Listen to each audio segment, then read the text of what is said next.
What part of the market should I be most worried about at the moment? Well, I think at this point in time, really, there's nowhere to hide. What we're seeing right now is that the China export and the smaller cap is falling less than the large caps. So I would say, and also bond prices stabilizing, gold prices going up. So those are the few places to watch if you are looking for places to hide.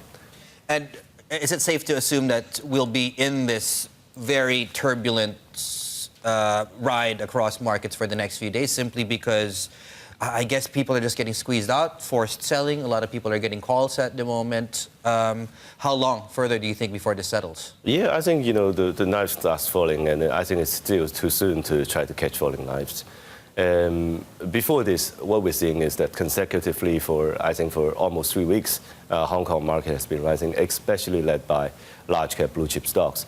In the Chinese market, it's pretty much the same. The A50 was leading the charge. And so today, what we're seeing right now is that, the momentum suddenly reversed on these stocks, many of these stocks. Blue chip and large cap stocks are the ones that is suffering the most selling. And the selling pressure, for now, it's very difficult to ease, because momentum on its way up is very strong. So on its way down, it can be equally strong or even worse than on its way up. So it's a mirror image of the first couple of weeks that we saw this year. I think in China, the problem is that, if you look at the market structure, many of the wealth management products actually pile in to many of the A50 large cap blue chip stocks. Before this, the market consensus believed that these stocks are cheap and they're of low volatility, so they just piled in to these stocks.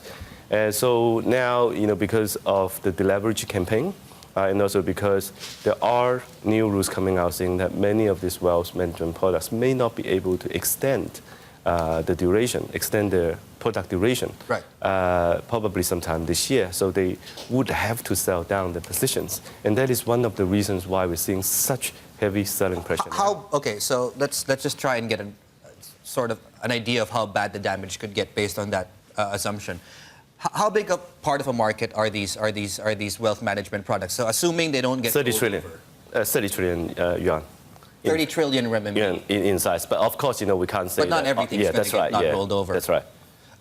Is that going to be forced selling, I'm guessing? And how much of that has already been squeezed out? We're seeing forced selling right now. So today we're seeing large cap down 5%, general market is down 4%, smaller cap is down 2%. So you can see where the selling pressure is. So forced selling is still going, and keep in mind that no one knows it for sure. Right, so that is why, if you want to get back into the market, without a definite answer of how much of this structure is being blown out, it's very difficult to get confidence.